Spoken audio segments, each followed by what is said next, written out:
My name is Edwin Marsh. I spent 31 years working inside the administrative wing of the Royal Courts of Justice. I filed documents, tracked approvals, logged decisions, and kept records that most people never knew existed.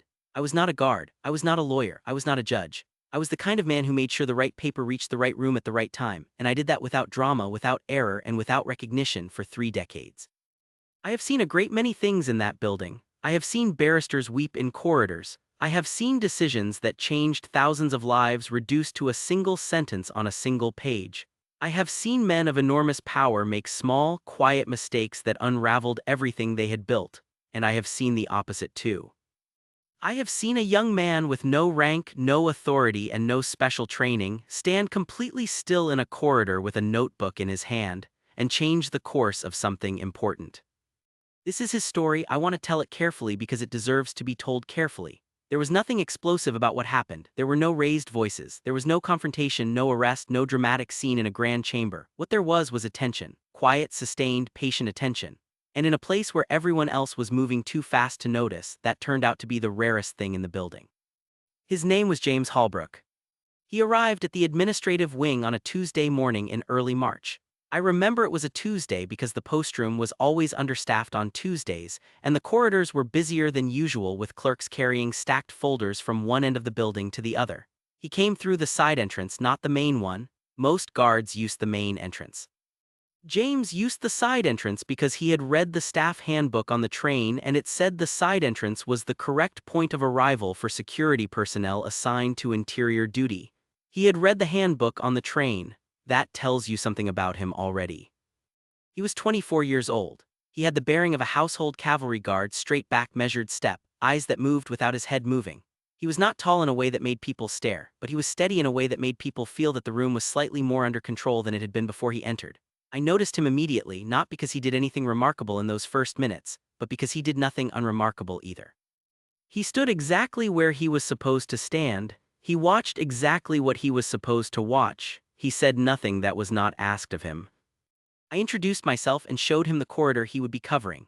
The administrative wing is not a glamorous assignment. There are no dignitaries arriving in ceremonial dress, no grand staircases, no cameras. There are only corridors lined with filing shelves and numbered doors and the constant, low hum of a building that processes enormous decisions through very ordinary-looking paperwork. I explained to James how the approval system worked. Every file that passed through the wing carried a reference number and a sequence code. The sequence code told you what order the file should move in, which chamber it came from, which desk it needed to reach next, and when it was expected to arrive. It was not complicated. It was simply a system, and systems worked as long as everyone followed them. James nodded. He asked one question. He asked whether the sequence codes were ever adjusted after a file had already entered the corridor. I told him that they were not. Once a file entered the system with a code, that code was fixed until the matter was fully resolved. He nodded again and said nothing more. I thought it was a sensible question. I did not think it was a significant one. I was wrong about that. The first day passed without incident. James stood his post, acknowledged the clerks who moved past him, and observed the corridor with the calm precision of someone who had been trained to notice things without reacting to them. At the end of his shift, he signed out, returned his security card to the front desk, and left through the side entrance. I found out later that he had already noticed something on that first day. He had not mentioned it to anyone. He had simply filed it in the back of his mind the way you file something you are not yet sure about, keeping it where you can find it again if you need it. What he noticed was a file, a single green folder moving down the corridor in the hands of a clerk heading toward the east chamber. He noticed it because he had seen an identical green folder, same color, same thickness, same binding tape, moving in the opposite direction toward the West Archive less than 20 minutes earlier. He did not know enough yet to say whether that was wrong, but he knew it was worth remembering. By the end of his first week, he had remembered 7 more things just like it. He did not write any of this down, not yet. He simply held the observations the way a careful person holds something fragile, gently, without squeezing, keeping it steady until he understood what it was he was actually holding. It was on the Friday of that first week that he mentioned it for the first time. He said it casually, almost as an aside, to a senior guard named Marcus Webb who had been at the wing for 11 years. James said that he had noticed a few files moving in a sequence that did not match what he understood about the coding system. He said it was probably nothing, but he wanted to check whether he had understood the system correctly. Marcus Webb laughed, not unkindly. He laughed the way experienced people laugh when someone new asks a question that has a very simple answer. He told James that files moved the way they moved and that the administrative staff knew what they were doing and that it was not a guard's place to track paperwork. He told James that his job was the corridor, not the content. He said it with warmth and with the confidence of someone who had never had a reason to think otherwise. James thanked him and said nothing more about it that day. But he started writing things down that evening. The notebook was small, dark blue cover, the kind you could buy from any stationer for less than £2. James had bought 3 of them at the shop near his flat because he liked to have spares. He wrote with a black pen, always the same brand, always medium point. These are small details, I know. But I have come to believe that the kind of person who buys spare notebooks and always uses the same pen is also the kind of person who notices when something is wrong before anyone else does. He began recording what he observed each day, not in formal language, not in the style of a report, just plain, clean notes, date, time, file reference where he could see it. Direction of movement, destination where visible. He did not yet know whether any of this meant anything. He was simply building a record because he had the instinct that a record might one day be needed. The pattern that emerged over the following 2 weeks was quiet and precise and deeply unsettling. It worked like this. Every week, the approval chamber produced a list of decisions in a specific sequence. The most urgent matters, those affecting ongoing legal proceedings, time-sensitive royal warrants, and matters with external deadlines, were coded at the top of the sequence. They were supposed to move first. They were supposed to reach their destination desks quickly so that the people waiting on those decisions could act. Below them, in descending order, came the lower priority matters. Administrative reviews, procedural approvals, decisions that mattered but not urgently. What James was observing was that the lower priority files were consistently moving first. They were leaving the approval chamber ahead of the urgent ones. They were reaching their destinations, being actioned, being signed off and closed, while the high priority files were still sitting somewhere in the middle of the system, waiting. On their own, any one of these reversals could be explained. A clerk misread a code. A folder was picked up out of order by accident. These things happened in a busy building, but James was not looking at individual incidents. He was looking at the pattern across 17 days, and the pattern did not look like accidents. It looked like a decision. He was not yet sure whose decision it was. He had no name, no face, no motive. He had only numbers and arrows in a small dark blue notebook, but he understood that he had moved past the point of casual observation. This needed to go somewhere. He decided to report it. He went to the internal inquiries office on the ground floor and explained what he had observed to the clerk at the desk. The clerk listened politely, then told him that matters relating to file sequencing were handled by the Document Management Division on the second floor. She gave him a form. Form 7C. She told him to fill it in and submit it there. James took the form, thanked her, and went to the second floor. The Document Management Division occupied a long room with low ceilings and shelves that reached from floor to ceiling on every wall. There was a counter at the far end. James waited at the counter for 6 minutes, then a man appeared and asked what he needed. James explained that he had a concern about file sequencing in the administrative wing and had been given Form 7C to submit. The man looked at the form, then looked at James, then told him that Form 7C was for document retrieval requests, not sequencing concerns. Sequencing concerns, he explained, needed to go through the compliance office on the third floor, and they required Form 12B, not 7C. He took the 7C back and gave James a 12B. James thanked him and went to the third floor. The compliance office was closed for a departmental review meeting that would last, according to the note on the door, until the following Thursday. James went back downstairs. He stopped at the second floor counter again and asked whether he could submit the Form 12B to the Document Management Division in the interim, since the compliance office was unavailable. The man at the counter considered this for a moment, then told him that 12B forms could not be accepted by the Document Management Division because they were compliance documents and required a compliance signature before submission. He suggested that James check whether the building security office on the first floor could log his concern as an interim measure while he waited for the compliance office to reopen. James went to the first floor building security office. The officer at the building security desk was a pleasant woman named Carol who had worked in that office for 14 years and who knew the answer to almost every procedural question in the building. She listened to James carefully. She told him that the building security office handled physical security concerns, access, alarms, incidents. Paperwork sequencing, she explained with genuine apology, was not within her remit. However, she had a form Form 3A, it was for miscellaneous administrative concerns that did not fit existing categories. It was not officially recognized by any specific department, but it could be logged in the building's general correspondence file, which was reviewed quarterly. Quarterly.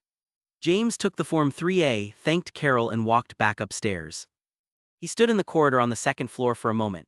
Not in frustration, I want to be clear about that. James was not a man who frustrated easily. He stood there the way you stand when you have just understood something that changes your approach entirely. He had tried to move his concern through the system.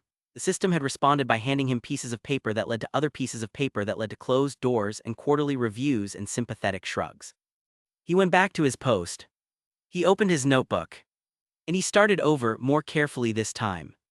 If reporting was not working, then what he needed was something that could not be redirected. He needed documentation so complete and so clearly organized that whoever eventually saw it would not be able to look away from it or send it to a different floor. He needed not a complaint, he needed a record, an exact, dated, cross-referenced record that mapped every single sequencing reversal against the official approval register. He requested access to the public-facing version of the approval register through the normal staff access process. This was entirely within his rights as a member of security staff. The register was not confidential. It was the official record of what the approval chamber had decided and in what order. James was given access without any questions asked, because nobody thought a guard had a reason to read it carefully. They were wrong about that too.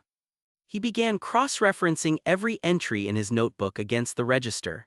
It took him 3 evenings. He sat at a desk in the staff reading room after his shift with his notebook on the left and the register printout on the right, and he went through them line by line. By the 3rd evening, he had something he had not expected. He had a name. The approval register showed something that James had not been able to see from the corridor alone. Every file that moved through the administrative wing carried not just a sequence code, but also an authorization initial. These initials confirmed which senior administrator had cleared the file for movement at each stage of its journey. Most files carried 2 or 3 different sets of initials across their journey, different people, different stages, different rooms. But every single reversed file, every file that had moved out of its correct sequence over the 17 days James had been recording, carried the same initials at the point of reversal. Always at the same stage, always in the same position in the chain. The initials were RF. Raymond Farrell. James knew who Raymond Farrell was. Everyone in the administrative wing knew who Raymond Farrell was. He was the Deputy Registrar of Court Administration. He had been in the role for 9 years. He was 61 years old, precise in manner, formal in dress, and deeply respected by the people who worked around him. He arrived at exactly the same time each morning, left at exactly the same time each evening, and was understood by everyone in the building to be one of the most reliable administrators the wing had ever seen. He was also, according to every entry in James Holbrook's notebook, the single consistent point at which the approval sequence was being reversed. James sat with this for a long time. He understood the weight of what he was looking at. He was a 24-year-old guard with 3 weeks of experience in the building. Raymond Farrell had 9 years in his role and the trust of every senior official above him. If James brought this forward incorrectly, if he framed it as an accusation, if he approached it with anything other than clean, verifiable evidence, it would not land as a concern. It would land as an error of judgment on his own part, and it would end his time in the wing before he had properly begun. He needed more. Over the next week and a half, he extended his documentation. He was meticulous. For each reversal he had recorded, he now added a 3rd column to his notes: the outcome. What had happened to the low-priority files that moved early? They had been actioned, closed, signed off. And the high-priority files that were delayed, 3 of them had missed their external response windows. 2 of them had required emergency reprocessing at additional administrative cost. One of them, a time-sensitive warrant renewal, had expired before it was actioned and had needed to be reissued from the beginning, which added 6 weeks to the process. James wrote all of this down, clearly in order with dates. He had one more question and he needed to answer it before he took this anywhere. The question was, why? What did Raymond Farrell gain from revering the sequence? It was not obvious. There was no money changing hands that James could observe. There was no visible favoritism toward the recipients of the low-priority files that moved early. The motive was not clear, and James knew that without a motive, even clean evidence could be explained away as coincidence or administrative confusion. He thought about it carefully over several days. And then, on a quiet afternoon when the corridor was nearly empty and the building had that particular stillness it sometimes had in the hour before closing, he watched Raymond Farrell walk past him carrying a folder. James had seen Farrell walk past him many times, but today he watched more carefully than he had before. He watched the way Farrell moved, not hurried, not slow, but purposeful in a very specific way. He watched which door Farrell went to, he watched which folder Farrell was carrying, and then he looked at his notebook and found the reference for that folder and checked what its sequence code should have been. The folder should have been moving toward the east chamber. Farrell was walking toward the west archive. James made a note of it, time, direction, reference, and then he stood very still and let the last piece settle into place in his mind. The West Archive was where files went when matters were concluded. When a file reached the West Archive, it was done. It was out of the active system, and a file that was out of the active system could not be reviewed, queried, or reconsidered without a formal reinstatement request, a process that took weeks and required the approval of a senior official. Raymond Farrell was not just revering the sequence. He was using the reversal to move certain files into the archive before the higher priority matters could catch up with them. He was burying things, not dramatically, not obviously, just quietly, consistently in small increments, in the ordinary movement of an ordinary working day in a building where everyone trusted him and nobody was watching the corridor with a notebook. Nobody except James. He went back to his documentation that evening and added the final column. He wrote down which files had reached the West Archive ahead of their proper time. He checked the reinstatement records. None of them had been reinstated. None of the people waiting on those decisions had formally raised the delay, because in most cases they did not know there was a delay to raise. They simply waited, and the files stayed in the archive, quiet and unreachable, doing whatever it was that Raymond Farrell needed them to do. James closed his notebook. He put his pen in his breast pocket. He sat with the complete picture for a moment, the way you sit with something when you know that what you do next matters and that you only have one chance to do it correctly. He decided not to fill in any more forms. He decided to wait. He had learned enough in the past 3 weeks to know that the building would not receive his concern through its official channels. The channels redirected everything. The channels were the problem. What he needed was not a channel. What he needed was a person. One specific person who had both the authority to act on what he had found and the clarity of mind to recognize it for what it was when she saw it. He had seen that person 3 times in the corridor. He had never spoken to her. She was tall, direct in movement, and carried herself with the particular economy of someone who had been in positions of authority for long enough that the authority had become invisible. It was simply part of how she stood. Her name was Dame Catherine Aucaffer. She was the senior judicial administrator for the Royal Courts Division. She had been in that role for 6 years and before that had served in 3 other senior positions across 2 different court jurisdictions. She was the kind of person who noticed things. James had observed this about her from the corridor. She noticed things. He believed she would notice his notebook. He waited 4 more days, not from hesitation, from preparation. He organized his documentation into a clean sequence. He wrote a single summary page at the front: date, range, number of recorded incidents, number of files affected, summary of outcomes, initials present at each reversal point. He wrote it in plain language with no accusations and no conclusions. He simply presented what he had observed, what the register confirmed, and what the outcomes had been. He let the record speak. On the 4th day, Dame Catherine Aucaffer came down the corridor at her usual time, moving toward the East Chamber for the afternoon review session. James was at his post. She walked past him. She was 3 steps beyond him when he spoke. He said, "Ma'am, I am sorry to interrupt. I have something I think you should see." She stopped. She turned. She looked at him the way senior officials look at junior staff who have addressed them unexpectedly, with a brief, careful assessment that takes less than 2 seconds and decides everything. She looked at him, and whatever she saw in the way he was standing, in the steadiness of his expression, in the absence of agitation or apology, made her stay rather than redirect him. She said, "Show me." He held out the notebook. She took it. She read the summary page in silence. Then she read the next page. Then she stopped, looked up at James, and said, "How long have you been recording this?" He told her 5 weeks. She looked back at the notebook. She turned 2 more pages. She was quiet for a long time. Then she said, "Who else have you shown this to?" He told her about Form 7C and Form 12B and the compliance office that had been closed for a departmental review, and Carol at the building security desk, and Form 3A and the quarterly correspondence file.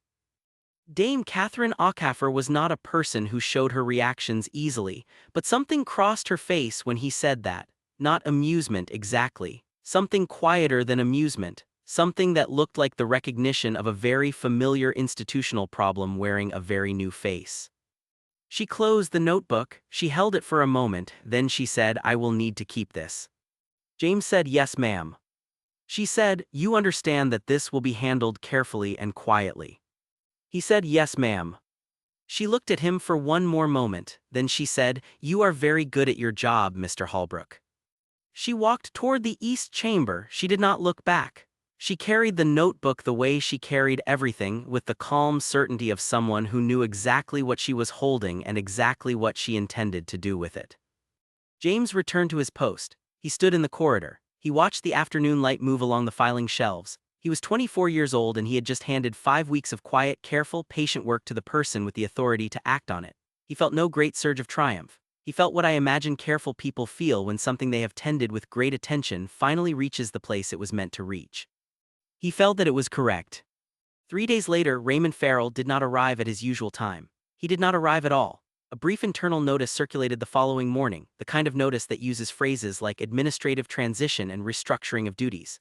Nobody in the wing asked many questions. These things happened and the language used to describe them was always the same language, and most people had learned not to read too far into it. The approval sequence was corrected over the following week. A new verification step was added, a second confirmation required at the point where files entered the corridor, ensuring that sequence codes were checked against the register before any movement was authorized. The change was presented as a routine procedural update. The internal memo made no mention of why it was needed or who had identified the gap. James Holbrook continued his duties in the administrative wing corridor. He arrived through the side entrance each morning. He stood his post with the same steadiness he had brought on the first day. He watched the files move in their correct order and said nothing about the fact that he was the reason they were moving correctly. He was not given a medal, he was not promoted, he was not called before a committee or awarded a citation or publicly recognized in any way. What he received was a brief private acknowledgement from Dame Catherine Aucaffer, a single sentence spoken in the corridor one morning about 2 weeks after Raymond Farrell's departure. She said it quietly without stopping, as she passed him on her way to the East Chamber. She said, "The system is working as it should." He said, "Yes, ma'am." And that was enough. I know this because I was standing 15 feet away when she said it, close enough to hear but far enough that I was not meant to. I wrote it down when I got back to my desk, the way I had spent 31 years writing down the things that mattered, because I had learned long ago that the things said quietly in corridors were often the things most worth keeping. I am Edwin Marsh. I spent 3 decades in that building making sure the right paper reached the right room, and in all that time I never once saw anyone do what James Holbrook did, not with rank, not with noise, not with the weight of authority or the force of confrontation, but simply with attention, with the willingness to stand still in a moving building and watch long enough to understand what the movement meant. He was a guard, his job was the corridor. He was told more than once that the paperwork was not his concern. He decided differently, and the building has worked correctly ever since. The most important guard in any institution is not always the one standing at the gate. Sometimes it is the one standing quietly in the middle, watching a corridor that everyone else has already decided is fine. James Holbrook decided it was worth watching anyway. He was right.